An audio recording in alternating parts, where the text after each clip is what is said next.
You're listening to Pet Fluff with Katie Mara, a lifestyle podcast that features various topics, current events, tips and advice, and the occasional guest that not only benefits you, but also your pet.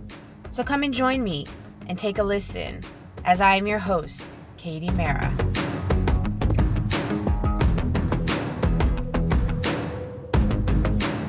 Hey guys, welcome to episode 6 of Pet Fluff. Today we'll be discussing cleaning hacks for the pet owner, what you can do to clean and to be safe for your pets. I will also give you the latest news regarding pets and COVID-19. Plus, I'm going to answer a question regarding 2 cats being passive-aggressive towards each other, especially when no one's around. So we're going to get into all of that. Let's get into our first segment. Here's the scooper. Here's a scooper, where a captivating current event can spark a conversation or a feel-good story that makes your heart smile. And best of all, it's all about the animals. CNN reported several days ago that a pug in North Carolina may be the first dog in the U.S. to test positive for coronavirus. 3 members of the family contracted COVID-19 last month, but one of the members that did never showed any symptoms. The family found out that their dog tested positive for the virus after they participated in a Duke University study about COVID-19. And the researchers in the study have also been taking swab samples from family pets to see how the coronavirus spreads in households. In the study, even though they haven't tested as many pets, Winston's sample was the only one that came back positive. He is believed to be the first dog in the country to test positive for the virus, according to researchers. The amount of virus that was detected on the pug was very low, suggesting that he not likely be a host of transmission of the virus to either other animals or to any other humans in the household. The pug did show minor symptoms while his family was also sick. He had a small cough for a day or two and didn't eat breakfast one morning. His symptoms weren't alarming enough for the family to report that he was sick, and it was just luck that he was tested while the family was doing this research. Now, researchers also don't know if the coronavirus made the pug sick or it's due to an unrelated ailment. The family does have another dog and cat, and both of those tests came back negative. The family also expressed that the pug tends to lick things and spend more time with the family, while the cat is more of aloof, and the older pug likes to sleep most of the time. The pug currently is doing very well, and his behavior is back to normal. In hindsight of all of this, it just shows that animals and our pets are only minorly affected by the COVID-19. I've read several discussions regarding this topic, as I've covered in previous episodes. I will stress, as I always do, to fear not, as these are isolated incidences, and the ratio of pets contracting COVID-19 and the severity of COVID-19 to their immune systems are drastically different than it is for humans. So I think that we should all take this with a grain of salt, as I've been saying previously, because if you look at the numbers worldwide, there's only been 2 dogs, 2 cats, 3 tigers, and 2 lions that we know of that have coronavirus out of the entire world. So let's keep that into consideration. And might I add, all had mild symptoms. I also found some interesting financial pet news. Nestle had their strongest quarter in 5 years because puppy food is their new profit margin. Now, the world's largest food company reported a 4.3 quarterly sales growth, the best in nearly 5 years, due to their investment of pet food. As many know, Nestle produces some of the most recognizable brands that include Hot Pockets, San Pellegrino, and pretty much anything that begins with Ness. So like Nesquik, Nestea, Nesespresso, the list goes on. And I think in other countries, Nestle also produces milk. Purina, one of Nestle's pet brands, saw a 7% organic growth and $14 billion in sales, beating out all of Nestle's other human product categories. And this quarter, Purina sales soared to a whopping 14% higher in North America. Also, on April 1st, Nestle acquired the London-based pet food brand Lily's Kitchen. This brand is most notable for their dog treats that include chicken jerky and dog meatballs, which a lot of my clients' dogs really like. They acquired the brand to appeal to the higher economic level of pet owners. And because of Nestle's sales growth, pet food is an accelerating trend. This is why consumer good companies such as General Mills and J.M. Smucker has spent billions to acquire pet food brands, while U.S. pet ownership has constantly increased over the years. It's accelerated in the corona economy. Animal fostering is up 90% in some cities, and Chewy.com stock is at an all-time high. Americans are taking in more pets and pampering them more. So that is awesome news for us pet owners and us pet givers. It's such exciting information to receive. Now to our next segment, All the Fluff. Follow this vibe, long as it doesn't stir me wrong. Don't leave me aimless, wandering. All the Fluff, where discussions happen and information is absorbed to help aid you and your pet.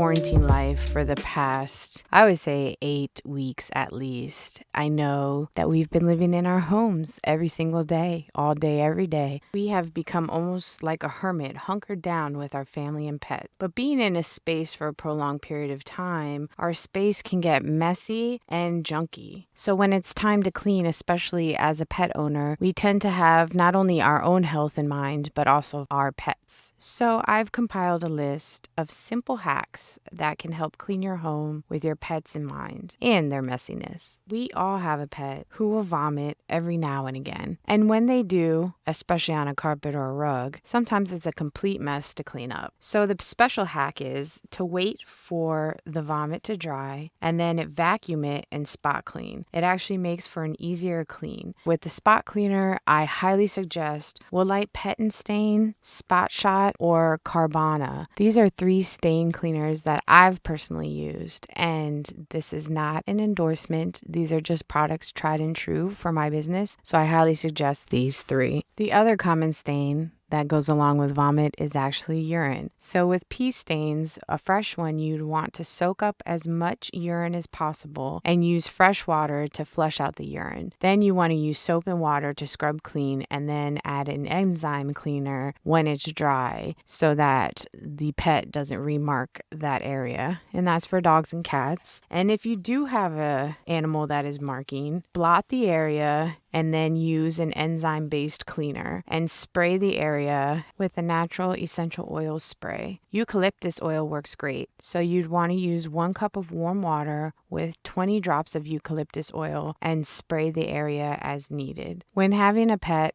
hair gets everywhere, from the furniture to the floor to the carpet. There are a couple ways to remove pet hair from these surfaces. First, lightly spray a static spray over the surface. Wait a few minutes and then vacuum. That's it. And to get into those nooks and crannies, dampen a rubber glove and run your hand through all those nooks and crannies, and the hair will be attracted instantly to the glove. This also works well with a moistened squeegee, and you use it as a rake to kind of rake your carpet or rug, and the same effect happens with the pet hair. These 2 methods are much quicker than the traditional duct tape to the furniture method. This also works for your car seats. Next, need to wash your pet toys. So with rubber ones, you want to throw them in the dishwasher for a thorough clean. And then if you do have a sanitizer setting, definitely use that because we want to sanitize all the rubber and plastic toys that our pets play with. Now, as far as the plush toys, you just want to throw it in the wash with a tablespoon of baking soda. This will disinfect the toys and keep them nice and fresh and clean, because we don't want to use fabric softener and some of the laundry detergent. It tends to be a little harsh, especially since they'll be putting it in their mouths. Does your house also smell like a wet dog or a large litter box? Create a all-natural room deodorizer for every room in your home. So if you want to make a deodorizer for 16 ounces you want to use a half a cup of warm water, a half a cup of vinegar. It's going to tend to fizz, so that's a normal reaction. And then you want to use 20 drops of essential oils. My favorite is to do 10 drops of peppermint oil and 10 drops of lime, but you could also use lemon or tangerine to give a fresh scent in the air. If your furniture needs a little sprucing up as far as scent-wise, use baking soda. So sprinkle it on your furniture, let it sit for 20 minutes while it absorbs all of the odor, and just do a quick vacuum to freshen your furniture. I know this next one, a lot of kitty and puppy owners are going to relate. If you have a cat, especially a kitten or a puppy, that loves to shred toilet paper, this simple hack will help alleviate that. For cats, drop a few drops of lavender or rosemary essential oils inside the cardboard tube. For puppies, it's cinnamon or citrus-based oil like lemon, orange, or lime, and that will keep them far away. Now, how do we deal with pets chewing cords? Use a flexible plastic conduit, and you can get those at Home Depot or an auto repair store. They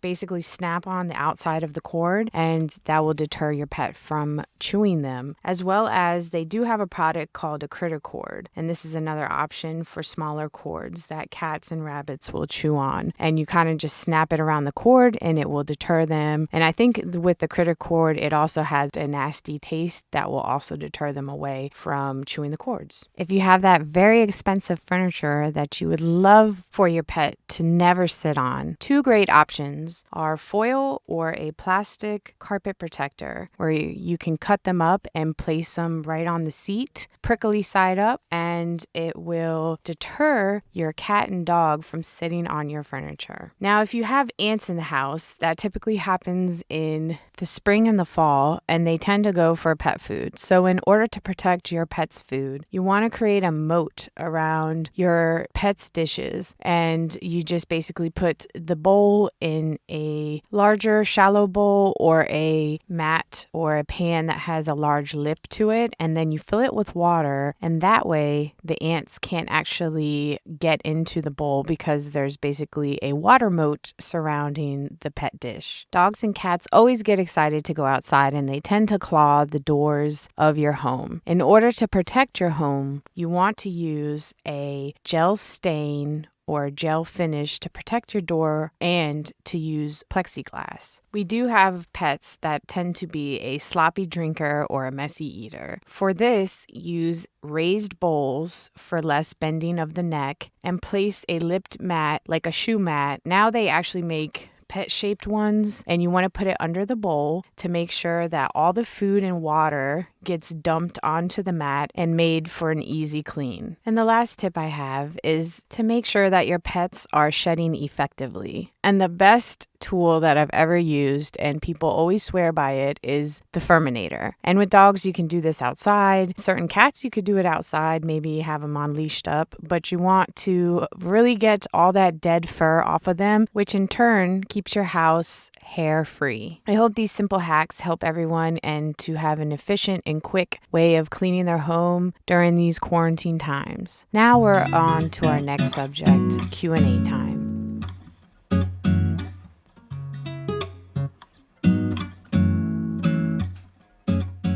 It's Q&A time.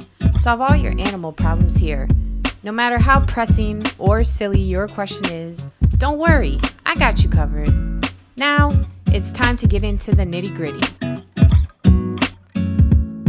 Stephanie J. of Annandale, Virginia writes, her two cats are having a passive-aggressive relationship where they're friends one minute and then they kind of get into spats the next. She wants to know how this behavior could be stopped. The first question before finding a solution is to find the source of why. There are several reasons why cats tend to be aggressive towards each other. Some of it could be fearfulness or defensiveness, conflict with other cats in the home, which can also also cause redirection of aggression. So for example, if you have 3 cats in a home and A cat fights with C cat, but instead of fighting with C cat, it actually redirects its anger and fights with B cat, that's called redirection of anger. Now, it could also be predatory aggression, territorial aggression. It could also be rough play, or the cat could have some underlying health issues such as pain or thyroid problems. And in these cases, the first thing you want to do before you try any techniques is to make sure you take your cat to the vet to rule out any underlying medical conditions. That way, that can be all ruled out, and you can start with the behavioral techniques. Another thing to know is a lot of times aggression tends to be prevalent in same-sex cats. So usually you'll find it most common with 2 male cats or 2 female cats. So the first thing to do after going to the vet is to interrupt aggressive behavior. And you want to distract them by whistling, throw a soft toy in their vision line, shake a jar of pennies, really anything that you can do to distract the behavior. Just remember that in these type of situations, never pick up a cat when they're showing aggressive behavior, because again, they can redirect the anger on you and you can really get injured pretty bad when 2 cats are about to fight. They just have this hormonal switch that I guess turns on and they don't recognize who you are, and it can be a really bad situation where you can actually end up in the hospital. So just don't pick up cats when they are showing high levels of aggression. The second thing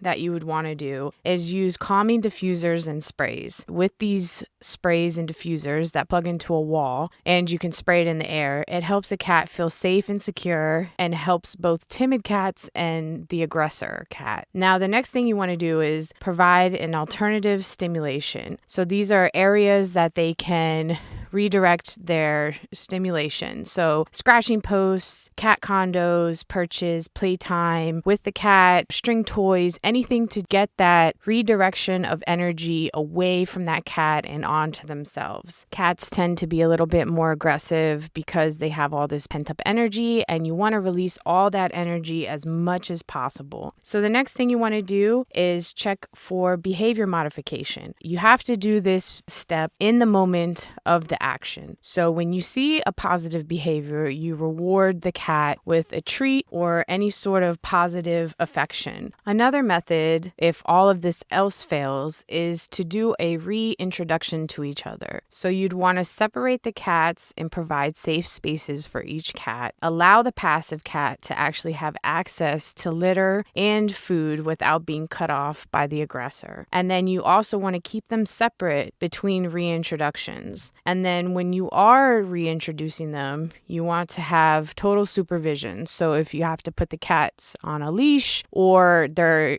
able to be trusted without one to continue to have playtime together, you just want to be able to do it in a controlled environment. Sometimes you have to reintroduce cats to know what each cat has for their boundaries and provide spaces for them where they know this is my space and the other cat knows this is their space and no one is in competition. If you've tried all of these methods and nothing is still working, my suggestion at this point is to get in contact with a cat behavioralist. With these people, they will assist and really reevaluate what's going on. And then they will address the issue and assist you with a proper solution. This would probably be the best option in the most severe cases. A lot of times when it comes to this type of training, it really comes back down on the actual owner. I hate to break it to you guys, but most of the time it's because there is a passive owner and they aren't doing the previous methods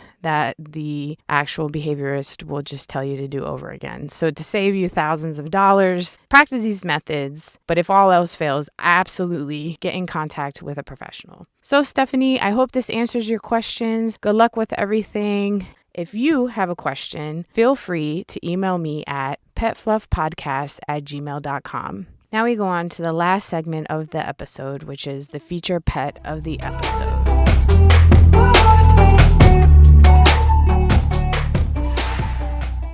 Well, it's time for my favorite segment, which is the feature pet of the episode. This is where I showcase a local DMV pet that is in need of a forever home. So, let me help you find your forever pet.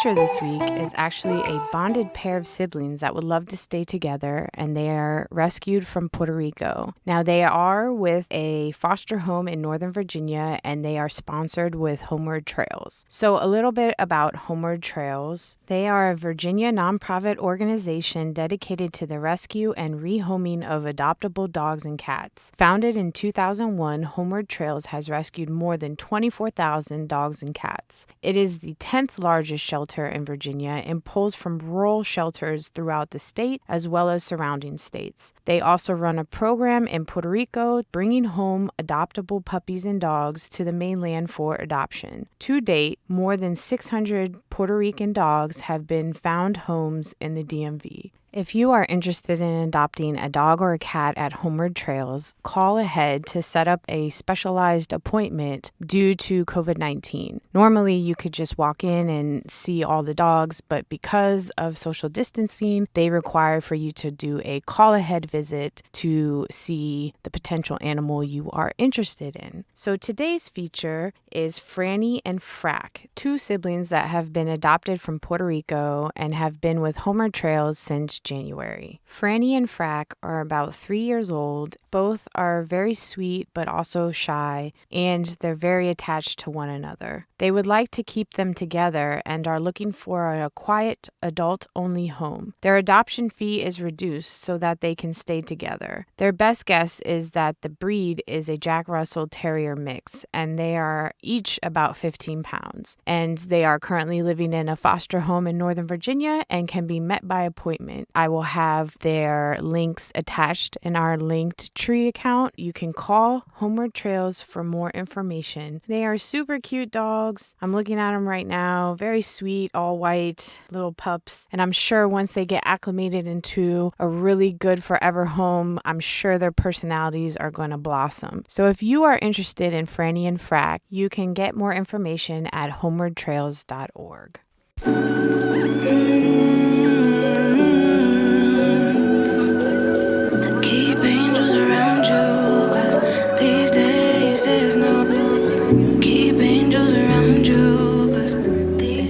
Time for me to get out of here. I hope you enjoyed today's episode and found it very useful for your daily cleaning lifestyle. Are you a pet owner that is in need of pet sitting services? Consider CRC Pet Service for your ultimate pet sitter. We provide dog walking, pet sitting, overnight care, boarding, and even taxi services that can help you and your pet. So follow us at CRC Pet Service on Instagram for all of your pet sitting needs, and you can also email us crcpetservice@gmail.com. Do you have a comment, a suggestion, a question, or an existing business that would love to promote with Pet Fluff with Katie Mara? Please email me, petfluffpodcast@gmail.com, for all of your information, and I will get back to you as soon as I can. Next week's episode is going to be fun activities to do with your pet and activities and events for the pet lover. And these are for people that don't really have pets but love pets. Plus, I will be answering a question about a dog who whines to greet people but barks when they approach. How to help an unfriendly dog. You guys have a blessed couple of weeks, and I will see you next episode. And in case you have forgotten today, you matter. You are loved, you are worthy, and you are magical. Bye, guys.